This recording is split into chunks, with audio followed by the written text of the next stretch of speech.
मर्जी क्या है वो ये देखे, अल्लाह और रसूल की मर्जी क्या है। एक आलिम की जिम्मेदारी ये है। आप जानते हैं अल्लाह के रसूल ने फरमाया जिन्हें कुरान और हदीस का इल्म दिया गया वो उलमा अगर अपने सीने में दीन छुपा लेंगे तो उन्हें घसीट कर जहन्नम में डाला। मैं अवाम की बात नहीं कर रहा, उलमा की बात कर रहा हूं।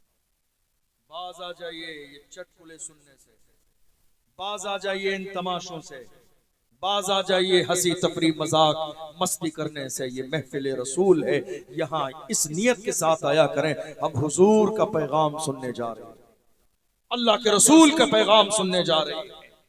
आपको मालूम है हमारी शादियां जब तक इस्लाम के दायरे में होती थी तब तक हमारे घरों में सलाहुद्दीन अय्यूबी पैदा होते थे, तब तक हमारे घरों में टीपू सुल्तान पैदा होते थे, तब तक हमारे घरों में मोहम्मद बिन कासिम पैदा होते थे, तब तक हमारे घरों में अर्तुगरुल गाजी जैसे शेर पैदा होते थे, तब तक हमारे घरों में उस्मान गाजी जैसे लीडर पैदा होते थे जिन्होंने सल्तनत उस्मानिया का ख्वाब देखा था।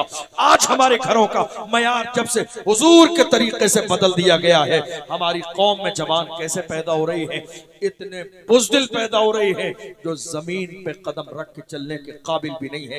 ये हाल हो गया मेरी कौम के जवानों का। जवानों तुम्हें रसूलुल्लाह ने कहाँ छोड़ा था, तुम कहाँ के खड़े हो गए हो। नहीं नहीं, तुम्हें शराब के लिए जवानी नहीं दी गई है, तुम्हें ये जवानी जिना के लिए नहीं दी गई है, तुम्हें ये जवानी अय्याशियों के लिए नहीं दी गई है, तुम्हें ये जवानी मक्कारियों के लिए नहीं दी गई है। बाज आ जाओ और सच्चे दिल से इन गुनाहों से तौबा करो। याद रखना जवानी देने वाली जात भी खुदा की है, वो देना जानता है तो दे के वापस लेना भी जानता है।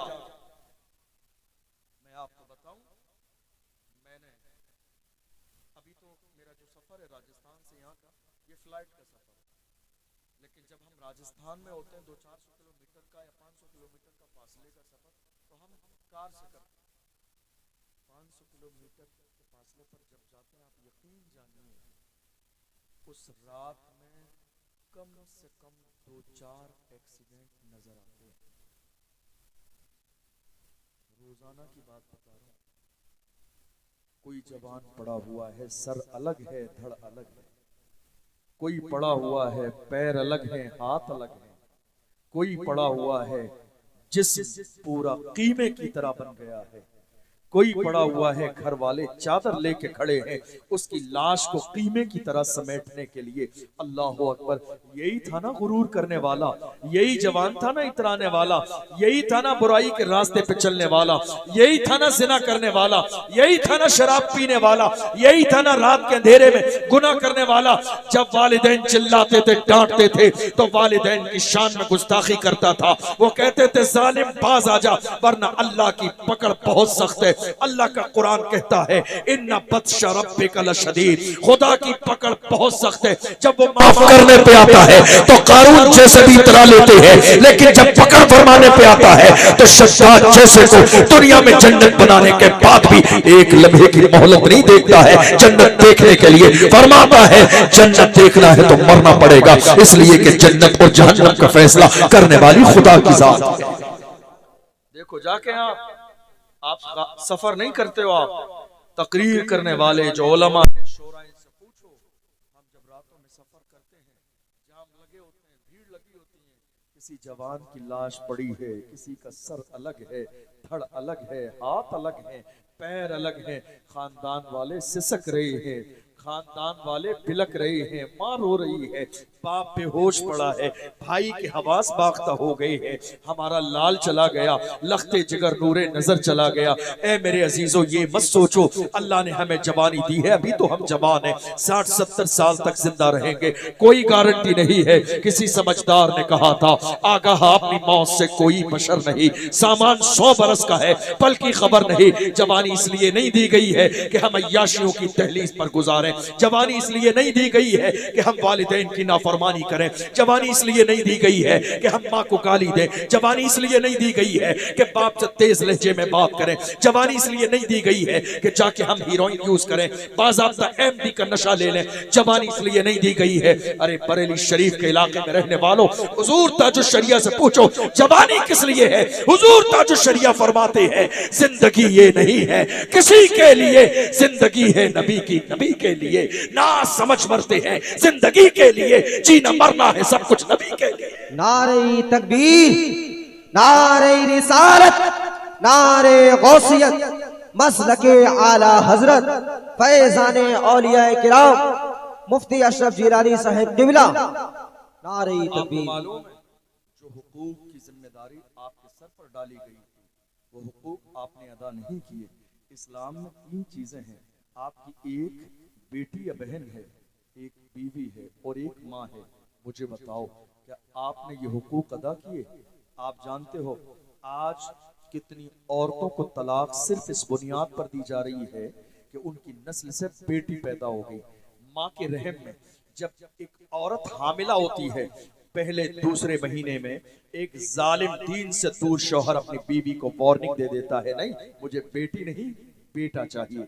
यार खुदा के बंदो, वो बीवी डिप्रेशन का शिकार है, जमाने में लेके जा रहे हैं, डॉक्टर कहता है कोई बीमारी नहीं है, इलाज किसका करूं, परेशान है आप भी और डॉक्टर भी। नहीं वाकई कोई बीमारी नहीं है, डिप्रेशन है, क्योंकि आपने उसकी जिंदगी को तबाही और बर्बादी की तरफ ढकेल दिया। ये कहकर घर में तब रखूंगा जब तेरी नस्ल से बेटा पैदा होगा, बेटी नहीं। अल्लाह का कुरान कहता है हुवल्लज़ी युसव्विरुकुम फिल अरहाम कैफ़ यशा, वो खुदा की जात है जो माँ के रहम में सूरत बनाता है। बेटा देना ये खुदा के इख्तियार में है, बेटी देना खुदा के इख्तियार में है, ये औरत के इख्तियार में नहीं है। खुदा चाहे तो बगैर माँ बाप के पैदा कर सकता है, वो चाहे तो बगैर बाप के पैदा कर सकता है। जब वो पैदा करने पे आता है, आदम को बगैर माँ बाप के पैदा करता है, ईसा को बगैर बाप के पैदा करता है।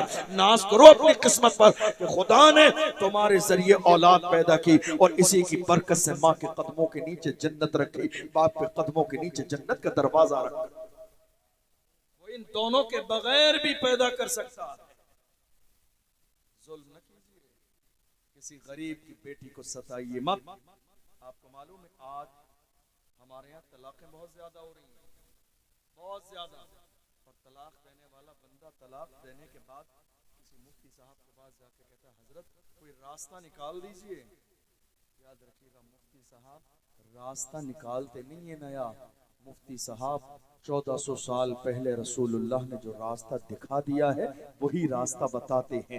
तलाक देने के बाद किसी आलिम से पूछा, किसी मुफ्ती से पूछा, जब तुम्हारे घर में अनबन हुई, लड़ाई हुई, झगड़े हुए, फसाद हुए, तब किसी आलिम के पास क्यों न गए, तब किसी मुफ्ती के पास क्यों न गए मसला पूछने के लिए? नहीं मेरे अजीजों, किसी गरीब की बेटी अगर बीवी की शक्ल में तुम्हारे घर पे है, जुल्म न करो, इसलिए कि इस्लाम का यही पैगाम है कमा तदीन तुदान, तुम जैसा करोगे वैसा तुम्हारे साथ किया जाएगा।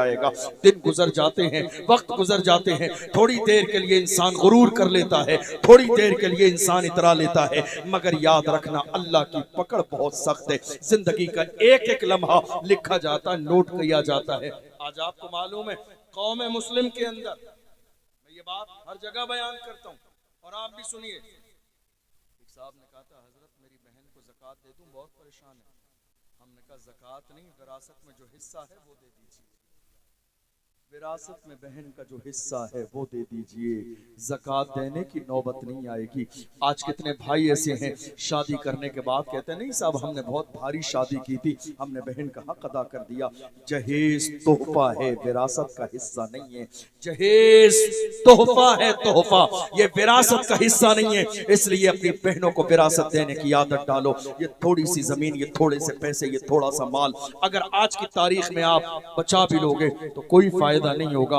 आपको मालूम है इंसान खाली हाथ आया था, वापस भी उसे खाली हाथ जाना है। कोई कुछ लेकर नहीं आया था, कुछ लेके वापस नहीं जाना है। और जवानों में तुमसे कहूं, आज की तारीख में जो सबसे बड़ा गुनाह मेरी कौम के जवानों से हो रहा है वो अपने वालिदैन की नाफरमानी। क्या? वालिदैन की नाफरमानी। आप जरा तसव्वुर में लाइए वो लम्हा जिस लम्हे आप अपनी माँ के ऊपर चिल्ला रहे थे, जरा सोचिए उस वक्त को। वो आपकी जिंदगी का सबसे बुरा वक्त था जिस वक्त आपने अपने माँ की नाफरमानी की।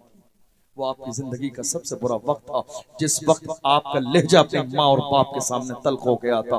तुम्हें अंदाजा भी नहीं है, ये माँ की ममता है। तुम तेज लहजे में बात करते हो, ये कभी बुरा नहीं कहती है, बद्दुआ नहीं कहती है, लेकिन तन्हाई में जाके इसकी आंखों में आंसू आते हैं। अल्लाह अकबर, माँ का दिल बड़ा नाजुक होता है। अल्लाह के रसूल ने इरशाद फरमाया, रिज़ल रब्ब फी रिज़ल वालिदैन व सख्तुर रब्ब फी सख्तिल वालिदैन।